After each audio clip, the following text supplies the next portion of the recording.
ভাই বিসমিল্লাহির ওয়াও সুবহানাল্লাহ আল্লাহু আকবার। ঘুম থেকে চোখটা মেলা কি দেখলাম।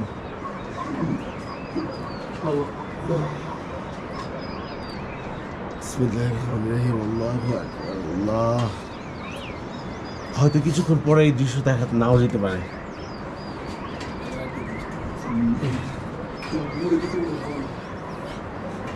সুবহানাল্লাহ সুবহানাল্লাহ। এই যে উপরে, এই যে আমার লাচুংয়ের আমাদের হোটেলের লবি, আমাদের বড় ভাই মানে আমার ঘুম থেকে লাফ দিয়ে উঠেছে। যদি কিছুক্ষণ পরে হয়তো মেঘে ঢেকে দিতে পারে। এই যে দেখেন তুষারাবৃত, একদম বরফের পাহাড় তুষারাবৃত। সুবহানাল্লাহ।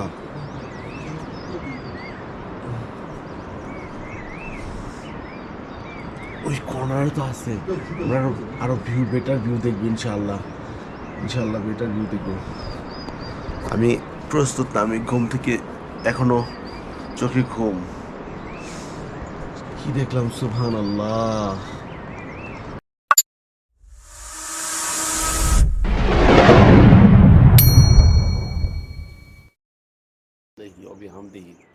আল্লাহু আকবার আল্লাহু আকবার লা ইলাহা ইল্লাল্লাহ মুহাম্মাদুর রাসূলুল্লাহ।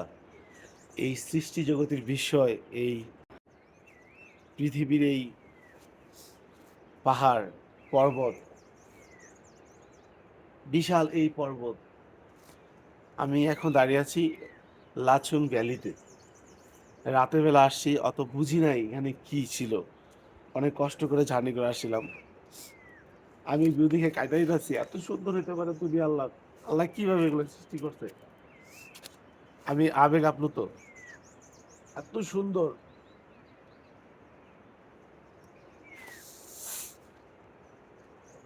মানে মহান আল্লাহ তাআলার প্রশংসায় লুটুপুটি খাইতে হইব। নিজের চোখকে বিশ্বাস করতে পারতেছি না যে কি দেখতেছি। এই যে উপরে কিন্তু তুষারাবৃত, এদিকে দেখা যেতেছে না, অনেকটা কুয়াশায় ঢেকে গেছে।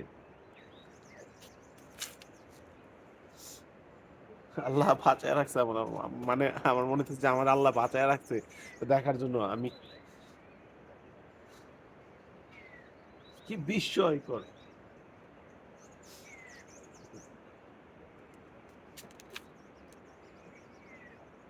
খুব অবাক করা সুন্দর, খুব অবাক করা সুন্দর, অবাক।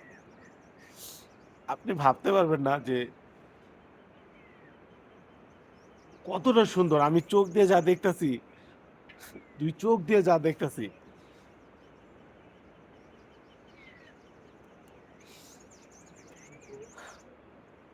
এখনো শুধুমাত্র আমরা হোটেলের লবিতে আছি, জিরো পয়েন্ট যাই নাই, ইয়ামথাং ভ্যালিতে যাই নাই। শুধু হোটেলের লবিতে দাঁড়িয়ে আপনাদেরকে জাস্ট একটু বোঝানোর জন্য। হয়তো আরো ডিটেলস আর ভিডিও আরো দিব, বাট যা দেখছি মনে হচ্ছে যে আল্লাহ পাক তার এই সুন্দর পৃথিবীটারে এইভাবে কিভাবে সুন্দরভাবে সাজাইছে, তিনি কত মহান। এই যে ঝর্ণা, ঝর্ণা ঝর্ণা, অসংখ্য ঝর্ণা। এখানে যে একটা শব্দ হইতাছে, চারিদিক থেকে ঝর্ণার শব্দ। আমরা এই পর্বতগুলা আহ, এই পর্বতের প্রায় চূড়া দিয়ে দিয়ে দিয়ে আমাদের গাড়ি আসছে। মানে আমরা রাতের বেলা বুঝতেছিলাম যে আমরা কোথাও খুব ডিয়ারিং একটা পথ পার করতেছি। কিন্তু যে এইরকম দৃশ্যটা যখন সকাল হয়েছে পরে, ঘুম থেকে উঠেই দেখলাম। মহান আল্লাহ পাকের দরবারে এ আমি আমি হাজার হাজার কোটি কোটি বা শুকরিয়া জ্ঞাপন করি। আল্লাহ পাক আমাকে এইটুকু দেখার মতো সৌভাগ্য করেছে। এইটুকু আল্লাহর কাছে আমি, পরম করুণাময়ের কাছে আমি কৃতজ্ঞ। না, যে বলছি যে আমাদের গাইড, যে এই লাচুনের গাইড, সরি, হরিজন নেম শ্রবণ চেত্রী। মাই নেম ইজ শ্রবণ চেত্রী। ওকে, থ্যাংক ইউ। আর এই যে আমার ড্রাইভার ভাই, হাই। প্রকাশ ভাই, তিনি বাংলা বুঝে, একদম 100% বাংলা বুঝে। ঠিক আছে, যাই তাহলে রুমে। ওকে, থ্যাংক ইউ।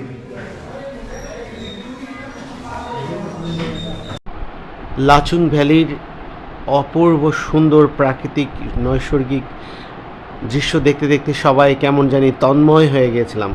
আমরা অনেকেই প্রত্যেকেই যে যার মতো করে ফটো তুলি, ছবি ভিডিও করি এবং প্রকৃতিটাকে উপভোগ করতেছিলাম। এরই মধ্যে আমাদেরকে সকালে নাস্তার জন্য ইনভাইট করলো। আমরা প্রত্যেকেই চলে আসি আমাদের হোটেল লাউঞ্জে। সেখানে এসে আমরা নাস্তার জন্য আমাদের ব্রেড এবং চা, জেলি ইত্যাদি ছিল। আমরা সবাই প্রত্যেকেই সকালে নাস্তাটা এনজয় করি। আর আরেকটা কথা হলো কি, আমরা যেহেতু আজকে ইয়ামথাং ভ্যালি এবং জিরো পয়েন্ট যাব এবং এগুলো দেখে আমরা কিন্তু আবার ফিরতে হবে লাচুংয়ে, তাই আমাদের যাত্রা শুরু হয়ে যায়। কিন্তু দেখেন আমার অবস্থা কী হয়েছিল, কিছু দূর যাওয়ার পরেই কিন্তু আমি একদম অক্সিজেন নিতে পারতেছিলাম না। আমার মাথা ঘুরতেছিল, বমি বমি লাগতেছিল। আমাদের সাথে প্রত্যেকের জার্নির এই অবস্থায় হইতেছিল। তো যাই হোক, এই সম্পূর্ণ ভিডিওটা আপনারা পেয়ে যাবেন আমার পরবর্তী নেক্সট এপিসোডে। আমি নিশ্চয়ই আপনাদেরকে সেই জিরো পয়েন্টের সেই সুন্দর নৈসর্গিক তুষারাবৃত পর্বত আর সুন্দর সেই রাস্তার দৃশ্য আপনাদেরকে নিয়ে দেখাবো ইনশাআল্লাহ। আপনারা অবশ্যই আগামী পর্বটা দেখবেন, মিস করবেন না। আর আজকের এই পর্বটা কেমন হলো, এইখানে আপনারা কি দেখতে পেলেন এবং আমি যে কেঁদে দিয়েছি এর কারণটা কি আপনারা খুঁজে পেয়েছেন কিনা অবশ্যই একটু কমেন্ট করে জানাবেন। আর অবশ্যই যদি আমার ভিডিও ভালো লাগে আপনারা অবশ্যই আমাকে একটু সাপোর্ট করবেন প্লিজ।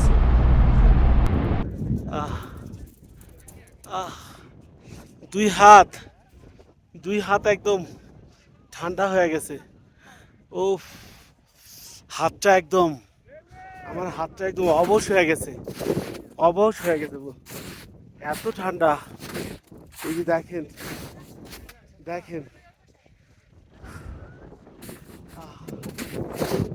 সুবহানাল্লাহ, এই সৃষ্টি, এই মহান আল্লাহ পাকের এই সৃষ্টি, সত্যি তার কুদরতের লক্ষ কোটি প্রশংসা করি। সেই মহান রাব্বুল আলামিন, যিনি তামাম সৃষ্টি জগতের মালিক। আমি নগণ্য মাখলুক। দেখেন বরফ, এখানে -5°C তাপমাত্রা। বেশি কথা বলতে পারছি না, কথা বলতেও দম বন্ধ হয়ে যেতেছে। এই যে অক্সিজেন ক্যানটা খুবই প্রয়োজন যে উপরে মাউন্টেনে যাওয়ার সময়। তো এইখানকার এইগুলো এখান থেকে পাওয়া যায় আর কি। তো এটা আপনি নিতে পারেন। এটা কেন প্রয়োজন একটু বলে দেন। Good afternoon. My name is Mona Guru and I'm coordinator of Himalayan Oxy Enterprise. This is an oxygen cane made at Sikkim. These are made purely at Sikkim. So you know, like why this is made? Because of the casualties happening at high altitude areas.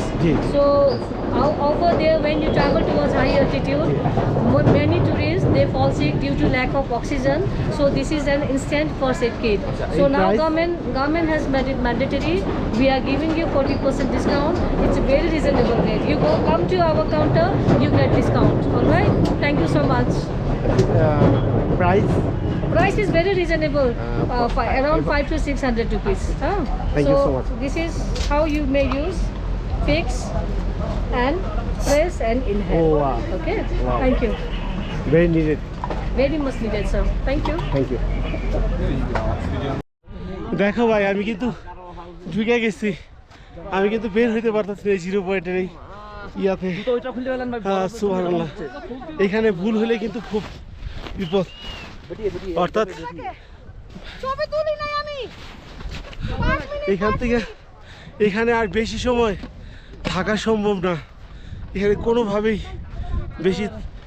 বেশি time থাকতে পারবো না। কোন দিক দিয়ে